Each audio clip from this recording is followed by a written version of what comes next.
Chapter 2 of The Hound of the Baskervilles by Sir Arthur Conan Doyle. This recording is in the public domain. Read by Bob Neufeld. Chapter 2. The Curse of the Baskervilles. "I have in my pocket a manuscript," said Dr. James Mortimer. "I observed it as you entered the room," said Holmes. "It is an old manuscript. Early 18th century, unless it is a forgery." "How can you say that, sir?" "You have presented an inch or two of it to my examination all the time that you have been talking. It would be a poor expert who could not give the date of a document within a decade or so. You may possibly have read my little monograph upon the subject. I put it at 1730. The exact date is 1742. Dr. Mortimer drew it from his breast pocket. This family paper was committed to my care by Sir Charles Baskerville, whose sudden and tragic death some 3 months ago created so much excitement in Devonshire. I may say that I was his personal friend as well as his medical attendant. He was a strong-minded man, sir, shrewd, practical, and as unimaginative as I am myself. Yet he took this document very seriously, and his mind was prepared for just such an end as did eventually overtake him." Holmes stretched out his hand for the manuscript and flattened it upon his knee. "You will observe, Watson, the alternative use of the long S and the short. It is one of several indications which enabled me to fix the date." I looked over his shoulder at the yellow paper and the faded script. At the head was written Baskerville Hall, and below, in large scrawling figures, 1742. "It appears to be a statement of some sort." "Yes, it is a statement of a certain legend which runs in the Baskerville family. But I understand that it is something more modern and practical upon which you wish to consult me." "Most modern, a most practical, pressing matter, which must be decided within 24 hours. But the manuscript is short, and is intimately connected with the affair. With your permission, I will read it to you." Holmes leaned back in his chair, placed his finger-tips together, and closed his eyes with an air of resignation. Dr. Mortimer turned the manuscript to the light, and read in a high crackling voice the following curious old-world narrative. "Of the origin of the Hound of the Baskervilles there have been many statements, yet as I come in a direct line from Hugo Baskerville, and as I had the story from my father, who also had it from his, I have set it down with all belief that it occurred even as here set forth. And I would have you believe, my sons, that the same justice which punishes sin may also most graciously forgive it, and that no ban is so heavy but that by prayer and repentance it may be removed. Learn then from this story not to fear the fruits of the past, but rather to be circumspect in the future, that those foul passions whereby our family has suffered so grievously may not again be loosed to our undoing. Know then that in the time of the great rebellion, the history of which by the learned Lord Clarendon I most earnestly commend to your attention, this manor of Baskerville was held by Hugo of that name, nor can it be gainsaid that he was a most wild, profane, and godless man. This, in truth, his neighbours might have pardoned, seeing that saints have never flourished in those parts, but there was in him a certain wanton and cruel humour which made his name a byword through the West. It chanced that this Hugo came to love, if indeed so dark a passion may be known under so bright a name, the daughter of a yeoman who held lands near the Baskerville estate. But the young maiden, being discreet and of good repute, would ever avoid him, for she feared his evil name. So it came to pass that one Michaelmas this Hugo, with 5 or 6 of his idle and wicked companions, stole down upon the farm and carried off the maiden, her father and brothers being from home, as he well knew. When they had brought her to the hall, the maiden was placed in an upper chamber, where Hugo and his friends sat down to a long carouse, as was their nightly custom. Now, the poor lass upstairs was like to have her wits turned to the singing and shouting and terrible oaths which came up to her from below, for they say that the words used by Hugo Baskerville, when he was in wine, were such as might blast the man who said them. At last, in the stress of her fear, she did that which might have daunted the bravest or most active man, for by the aid of the growth of ivy which covered and still covers the south wall, she came down from under the eaves, and so homeward across the moor, there being 3 leagues betwixt the hall and her father's farm. It chanced that some little time later Hugo left his guests to carry food and drink, with other worse things perchance, to his captive, and so found the cage empty and the bird escaped. Then, as it would seem, he became as one that hath a devil, for, rushing down the stairs into the dining-hall, he sprang upon the great table, flagons and treacher's flying before him, and he cried aloud before all the company that he would that very night render his body and soul to the powers of evil, if he might but overtake the wench. And while the revellers stood aghast at the fury of the man, one more wicked, or it may be more drunken than the rest, cried out that they should put the hounds upon her.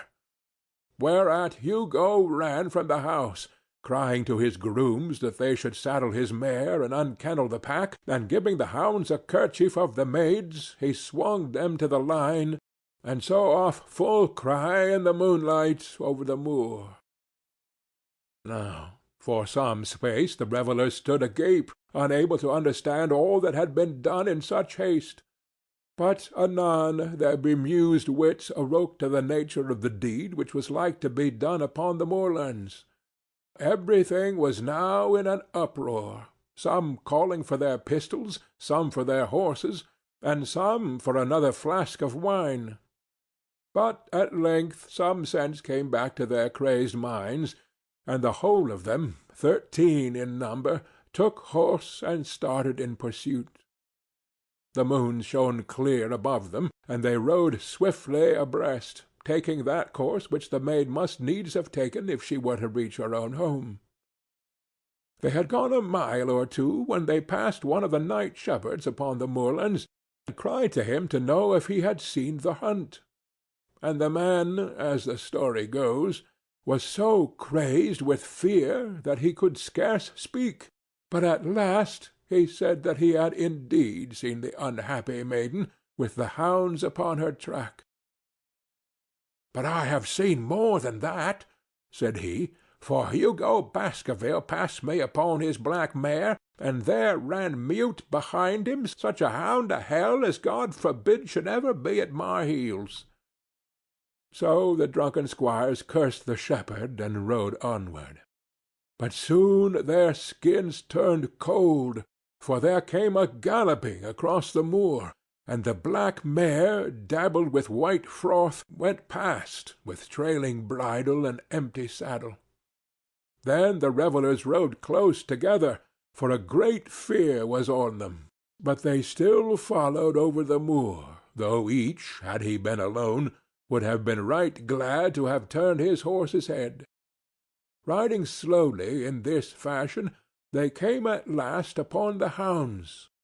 These, though known for their valour and their breed, were whimpering in a cluster at the head of a deep dip, or goyle, as we call it, upon the moor, some slinking away, and some, with starting hackles and staring eyes, gazing down the narrow valley before them. The company had come to a halt, more sober men, as you may guess, than when they started. The most of them would by no means advance, but 3 of them, the boldest, or it may be the most drunken, rode forward down the goyal. Now it opened into a broad space, in which stood 2 of those great stones, still to be seen there, which were set by certain forgotten peoples in the days of old. The moon was shining bright upon the clearing, and there in the centre lay the unhappy maid where she had fallen, dead of fear and of fatigue. But it was not the sight of her body, nor yet was it that of the body of Hugo Baskerville lying near her, which raised the hair upon the heads of these 3 daredevil roisterers, but it was that, standing over Hugo, and plucking at his throat, there stood a foul thing, a great black beast, shaped like a hound, yet larger than any hound that ever mortal eye has rested upon. And even as they looked, the thing tore the throat out of Hugo Baskerville, on which, as it turned its blazing eyes and dripping jaws upon them, the 3 shrieked with fear and rode for dear life, still screaming across the moor. One, it is said, died that very night of what he had seen, and the other 2 were but broken men for the rest of their days. Such is the tale, my sons, of the coming of the hound which is said to have plagued the family so sorely ever since. If I have set it down, it is because that which is clearly known hath less terror than that which is but hinted at and guessed. Nor can it be denied that many of the family have been unhappy in their deaths, which have been sudden, bloody, and mysterious. Yet may we shelter ourselves in the infinite goodness of Providence, which would not forever punish the innocent beyond the 3rd or 4th generation which is threatened in Holy Writ. To that Providence, my sons, I hereby commend you, and I counsel you, by way of caution, to forbear from crossing the moor in those dark hours when the powers of evil are exalted. This from Hugo Baskerville to his sons Roger and John, with instructions that they say nothing thereof to their sister Elizabeth. When Dr. Mortimer had finished reading this singular narrative, he pushed his spectacles up on his forehead and stared across at Mr. Sherlock Holmes. The latter yawned and tossed the end of his cigarette into the fire. "Well," said he, "do you not find it interesting?" "To a collector of fairy tales." Dr. Mortimer drew a folded newspaper out of his pocket. "Now, Mr. Holmes, we will give you something a little more recent. This is the Devon County Chronicle of May 14th of this year. It is a short account of the facts elicited at the death of Sir Charles Baskerville, which occurred a few days before that date." My friend leaned a little forward, and his expression became intent. Our visitor readjusted his glasses and began. "The recent sudden death of Sir Charles Baskerville, whose name has been mentioned as the probable Liberal candidate for Mid Devon at the next election, has cast a gloom over the county. Though Sir Charles had resided at Baskerville Hall for a comparatively short period, his amiability of character and extreme generosity had won the affection and respect of all who had been brought into contact with him. In these days of nouveau riche, it is refreshing to find a case where the scion of an old county family, which has fallen upon evil days, is able to make his own fortune, and to bring it back with him to restore the fallen grandeur of his line. Sir Charles, as is well known, made large sums of money in South African speculation. More wise than those who go on until the wheel turns against them, he realized his gains and returned to England with them. It is only 2 years since he took up his residence at Baskerville Hall, and it is common talk how large were those schemes of reconstruction and improvement which have been interrupted by his death. Being himself childless, it was his openly expressed desire that the whole countryside should, within his own lifetime, profit by his good fortune, and many will have personal reasons for bewailing his untimely end. His generous donations to local and county charities have been frequently chronicled in these columns. The circumstances connected with the death of Sir Charles cannot be said to have been entirely cleared up by the inquest, but at least enough has been done to dispose of those rumours to which local superstition has given rise. There is no reason whatsoever to suspect foul play, or to imagine that death could be from any but natural causes. Sir Charles was a widower, and a man who may be said to have been in some ways of an eccentric habit of mind. In spite of his considerable wealth, he was simple in his personal tastes, and his indoor servants at Baskerville Hall consisted of a married couple named Barrymore, the husband acting as butler, and the wife as housekeeper. Their evidence, corroborated by that of several friends, tends to show that Sir Charles's health has for some time been impaired, and points especially to some affection of the heart, manifesting itself in changes of colour, breathlessness, and acute attacks of nervous depression. Dr. James Mortimer, the friend and medical attendant of the deceased, has given evidence to the same effect. The facts of the case are simple. Sir Charles Baskerville was in the habit every night, before going to bed, of walking down the famous yew alley of Baskerville Hall. The evidence of the Barrymores shows that this had been his custom. On the 4th of May, Sir Charles had declared his intention of starting next day for London, and had ordered Barrymore to prepare his luggage. That night he went out as usual for his nocturnal walk, in the course of which he was in the habit of smoking a cigar. He never returned. At 12 o'clock Barrymore, finding the hall door still open, became alarmed, and lighting a lantern, went in search of his master. The day had been wet, and Sir Charles's footmarks were easily traced down the alley. Half-way down this walk there is a gate, which leads out on to the moor. There were indications that Sir Charles had stood for some little time there. He then proceeded down the alley, and it was at the far end of it that his body was discovered.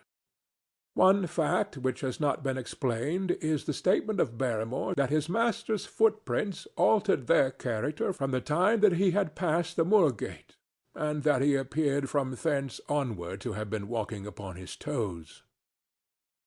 One Murphy, a gipsy horse-dealer, was on the moor at no great distance at the time, but he appears by his own confession to have been the worse for drink. He declares that he heard cries, but is unable to state from what direction they came. No signs of violence were to be discovered upon Sir Charles's person, and though the doctor's evidence pointed to an almost incredible facial distortion, so great that Dr. Mortimer refused at first to believe that it was indeed his friend and patient who lay before him, it was explained that that is a symptom which is not unusual in cases of dyspnea and death from cardiac exhaustion.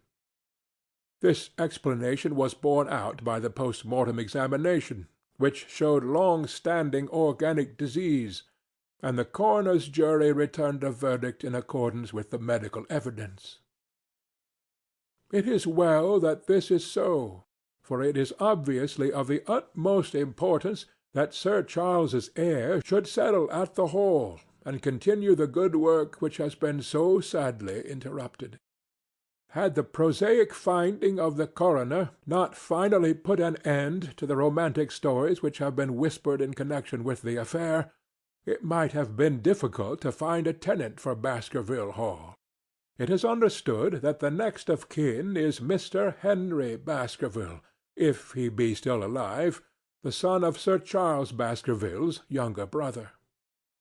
The young man, when last heard of, was in America, and inquiries are being instituted with a view to informing him of his good fortune." Dr. Mortimer refolded his paper and replaced it in his pocket. "Those are the public facts, Mr. Holmes, in connection with the death of Sir Charles Baskerville." "I must thank you," said Sherlock Holmes, "for calling my attention to a case which certainly presents some features of interest. I had observed some newspaper comment at the time, but I was exceedingly preoccupied by that little affair of the Vatican cameos, and in my anxiety to oblige the Pope, I lost touch with several interesting English cases. This article, you say, contains all the public facts?" "It does." "Then let me have the private ones." He leaned back, put his finger-tips together, and assumed his most impassive and judicial expression. "In doing so," said Dr. Mortimer, who had begun to show signs of some strong emotion, "I am telling that which I have not confided to any one. My motive for withholding it from the coroner's inquiry is that a man of science shrinks from placing himself in the public position of seeming to endorse a popular superstition. I had the further motive that Baskerville Hall, as the paper says, would certainly remain untenanted if anything were done to increase its already rather grim reputation. For both these reasons I thought that I was justified in telling rather less than I knew, since no practical good could result from it.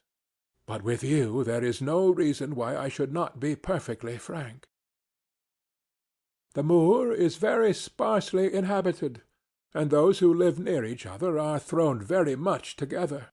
For this reason I saw a good deal of Sir Charles Baskerville.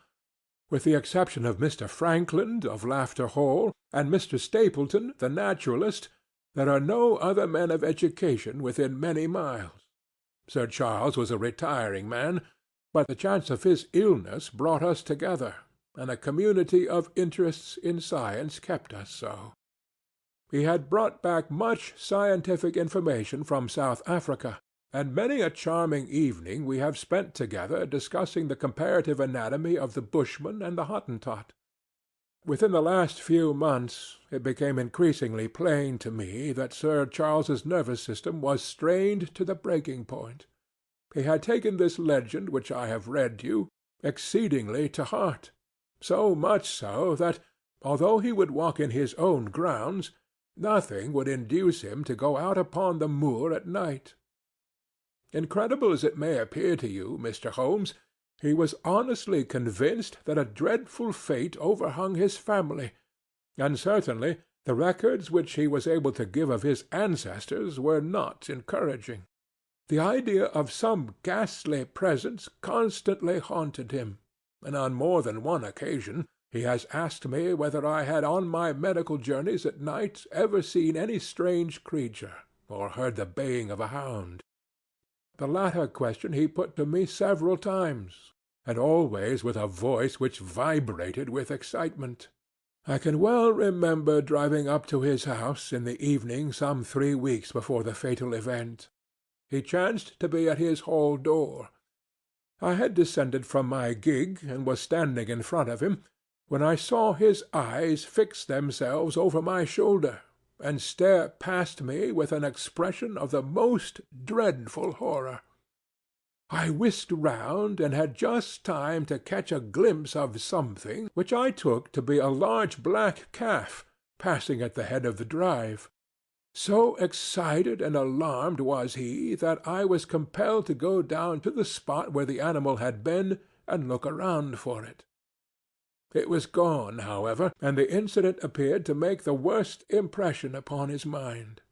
I stayed with him all the evening, and it was on that occasion, to explain the emotion which he had shown, that he confided to my keeping that narrative which I read to you when first I came.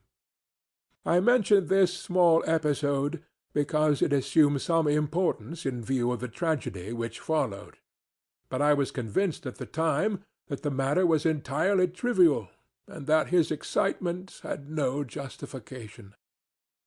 It was at my advice that Sir Charles was about to go to London.